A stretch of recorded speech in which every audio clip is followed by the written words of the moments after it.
Imagine waking up in the middle of the night. No moonlight slipping through the window. No stars outside. No glow from a street lamp. No digital clock lighting up the room. No faint line of light under the door. Just absolute darkness.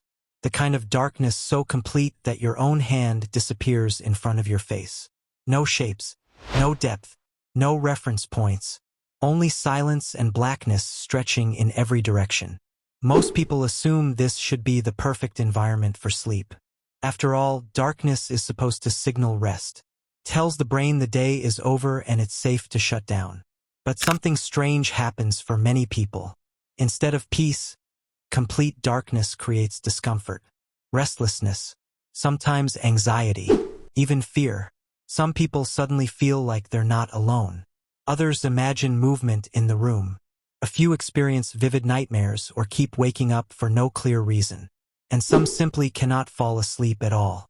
Why would the environment humans evolved to sleep in feel unsafe? The answer isn't in the bedroom. It's in the brain.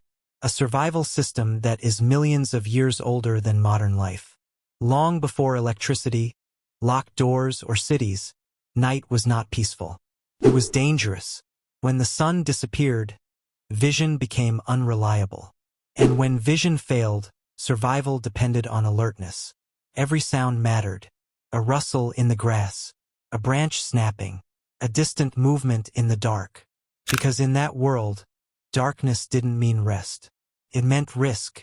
And over thousands of generations, the human brain adapted to that reality.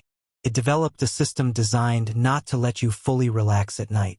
Even during sleep, parts of the brain remain alert, monitoring sound, patterns, and changes in the environment. This is sometimes called sleep vigilance, a kind of built-in guard system that never fully switches off. Your ears don't stop working when you sleep. Your brain continues analyzing sound, comparing patterns, asking silently, "Is everything okay?" That question is ancient, older than civilization itself. Now here's where darkness becomes interesting. During the day, your brain relies heavily on vision to confirm safety. You see your room. You recognize objects. You understand space. That visual confirmation helps the nervous system stay calm. But in complete darkness, that system loses one of its strongest tools. Now the brain has less evidence that everything is safe. Not because danger exists, but because safety can't be confirmed. And the brain has always preferred one thing: a false alarm over a missed threat. So when uncertainty increases, your survival system becomes slightly more active.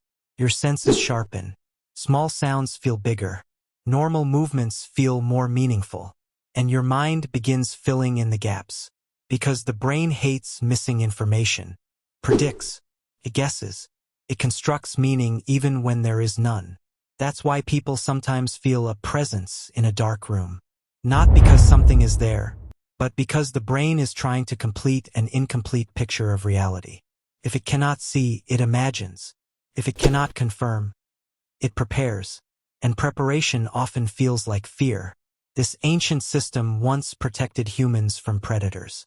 Today, it activates in perfectly safe bedrooms. But there's another layer to this mystery. Why do so many people wake up around the same time at night? Often around 3 a.m. It sounds mysterious, but the explanation is biological. During the middle of the night, your body enters its deepest rest cycle. Temperature drops. Heart rate slows. Blood pressure lowers.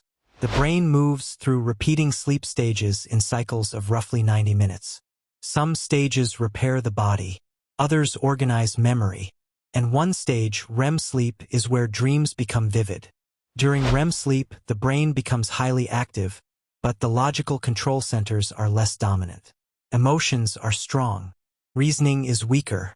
Now imagine waking up suddenly during this stage. Your body is still calm. Your room is dark.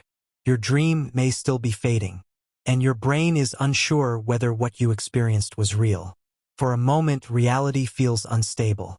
A normal sound, the wind, a floor creak, an air conditioner, can feel strange or meaningful. Not because it changed, but because your brain is still transitioning from dream logic to waking logic. Most of the time, everything resolves quickly. You recognize your surroundings and fall back asleep. But sometimes the confusion lingers. And in those moments, something even more intense can happen. Sleep paralysis. A state where you wake up mentally but your body remains temporarily locked. You can see the room. You can hear everything. You are fully aware. But you cannot move. For many people, this is terrifying. And often, it comes with a strong feeling that someone is in the room. Watching. Standing nearby. In the darkness. For centuries, cultures explained this with supernatural stories. But neuroscience explains it differently. During REM sleep, the brain naturally paralyzes most muscles to prevent you from acting out dreams. It's a protective system. Normally, this ends smoothly when you wake. But sometimes the timing is misaligned.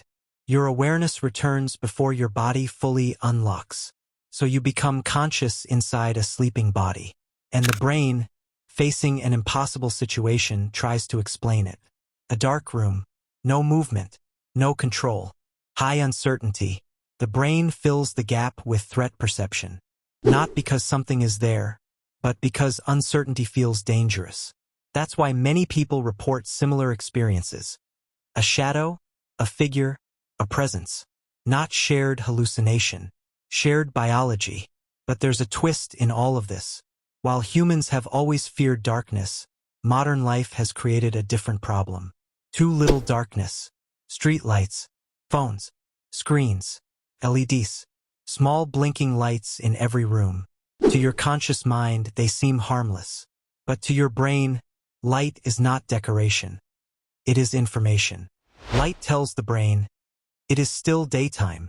Inside your brain, a structure called the internal clock regulates sleep using light signals. When darkness arrives naturally, the brain releases melatonin, a hormone that prepares the body for sleep. But artificial light, especially from screens, can interrupt that process. Even small amounts can delay sleep signals and reduce sleep quality.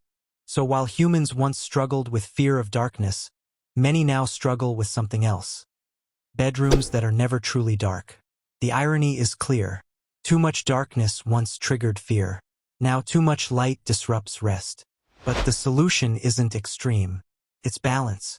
Sleep is not just biological, it is psychological. Your brain doesn't only respond to darkness itself, but to what darkness means to you. For some people, darkness feels safe. For others, it feels uncertain. That difference often comes from experience. The brain learns associations over time. If darkness has been linked with stress or fear, the nervous system stays more alert at night.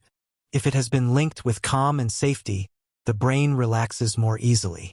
The good news is that these associations can change. With consistent calm routines, reading, breathing slowly, warm showers, predictable sleep habits, the brain gradually learns a new pattern. Night becomes a signal for rest instead of alertness.